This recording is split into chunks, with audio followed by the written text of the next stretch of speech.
Frères et sœurs, tout d'abord, c'est une action de grâce.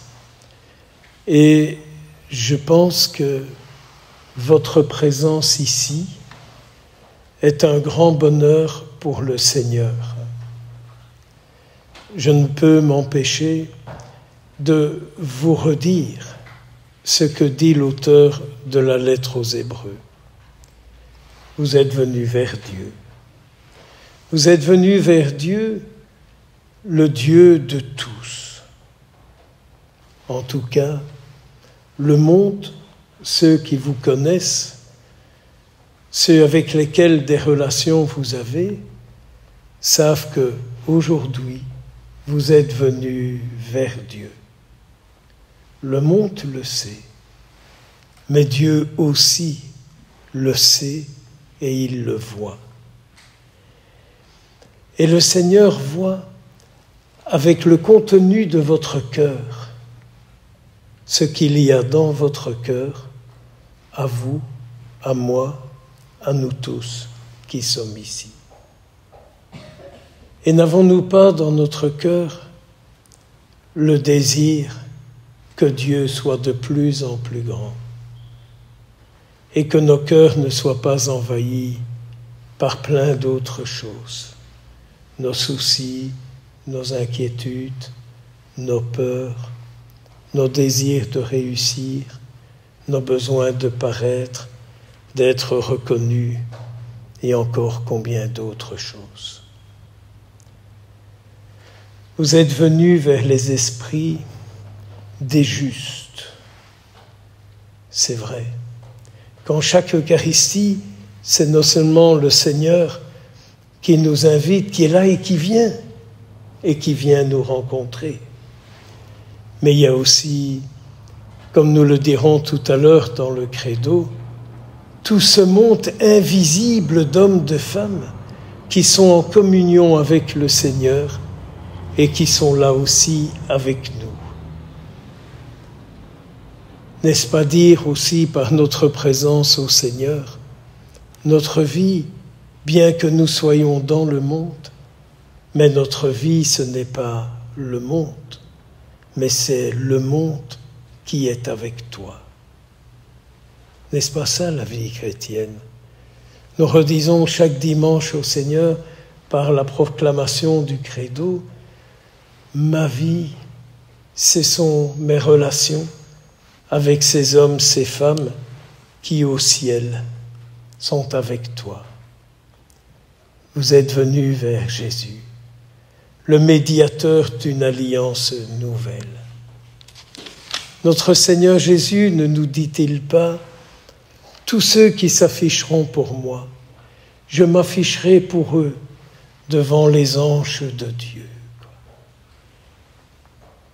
Il nous est bon souvent de repenser à toutes ces paroles du Seigneur, car toutes ces paroles du Seigneur que vous et moi nous retenons, n'est-ce pas lui alors qui reste bien présent en nous?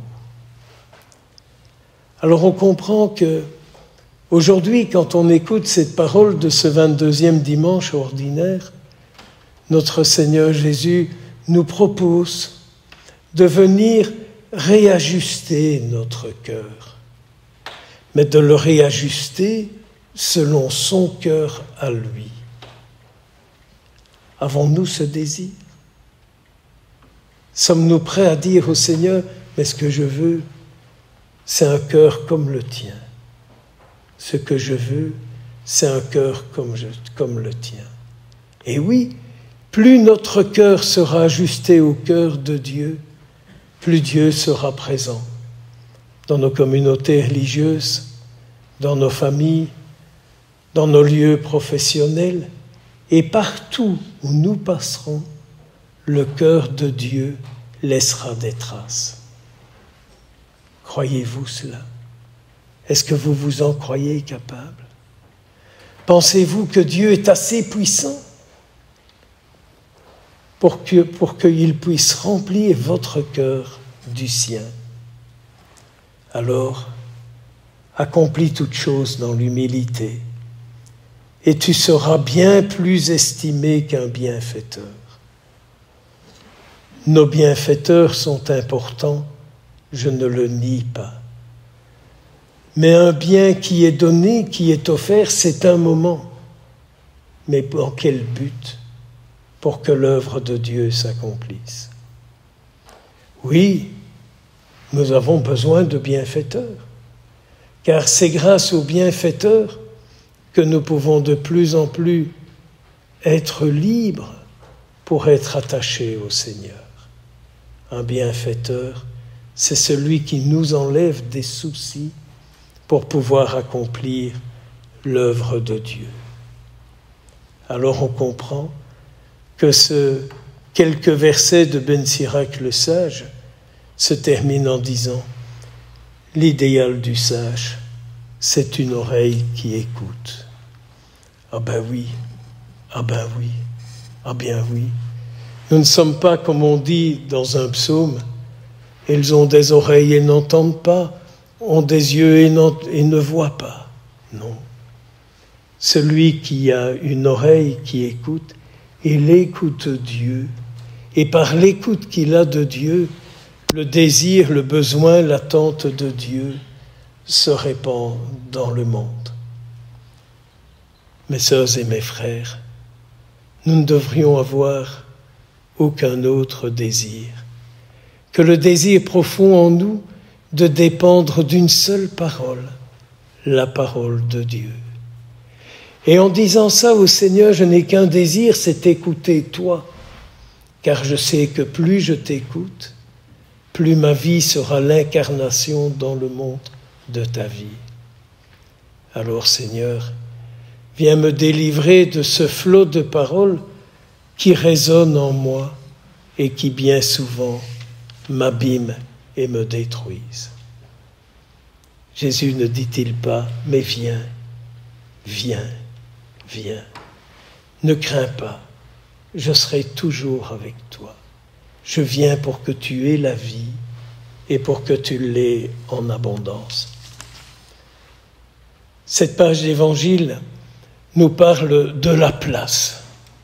Ah oui, cette fameuse place que nous tenons. Nous qui avons reçu peut-être des éducations du style « mais tu dois réussir, tu dois arriver, tu dois ceci, tu dois cela ». Ne trouvez-vous pas que nous avons été confrontés à un discours qui nous a fait développer une réussite en nous, le désir d'une première place, de croire que notre vie est réussie si on est supérieur à tous les autres, en intelligence, en capacité, en fric, en propriété, en esthétique, n'est-ce pas? Il faut paraître. Il faut paraître. Et Jésus dit, si tu veux paraître devant tout le monde, tu cours le risque de te casser la figure et de te faire très mal. Au contraire, dit Jésus, laisse-toi et reçois ta reconnaissance de la part des autres, mais surtout, reçois ta reconnaissance de ceux qui ont un cœur lié au mien. Ah oui, de qui cherchons-nous notre reconnaissance? Du voisin, de la voisine? Du prof, du directeur? Du banquier? Du pape, des évêques? De la supérieure de communauté? De qui cherchons-nous notre reconnaissance? Notre reconnaissance, n'avons-nous pas à l'attendre de celui avec lequel nous passerons notre éternité? Aujourd'hui, nous fêtons le grand saint Augustin. Dieu sait si cet homme est couru partout pour assurer, faire tout et n'importe quoi pour devenir gouverneur, pour devenir le premier, jusqu'au jour où il fait cette rencontre avec le Christ. Faisant cette rencontre avec le Christ, il dit « Je vais aller me cacher dans un monastère et je vais devenir moine. Et ainsi, je serai tout à lui, et c'est le plus grand bien que je pourrai faire au monde dans lequel je vis. Eh oui, ne sommes-nous pas appelés à mener une vie qui donne un grand bien au monde? Ne sommes-nous pas appelés à ça? Mener une vie qui donne un plus grand bien au monde? Alors je comprends qu'ils disent « Mon cœur ne se repose pas tant qu'il n'est pas tout à fait en toi. » Beaucoup de bénédictions sur vous tous. Beaucoup de bénédictions sur celles et ceux que vous portez en vos cœurs. Que grâce à vous, ils puissent rencontrer le Seigneur aujourd'hui et pour toujours. Amen.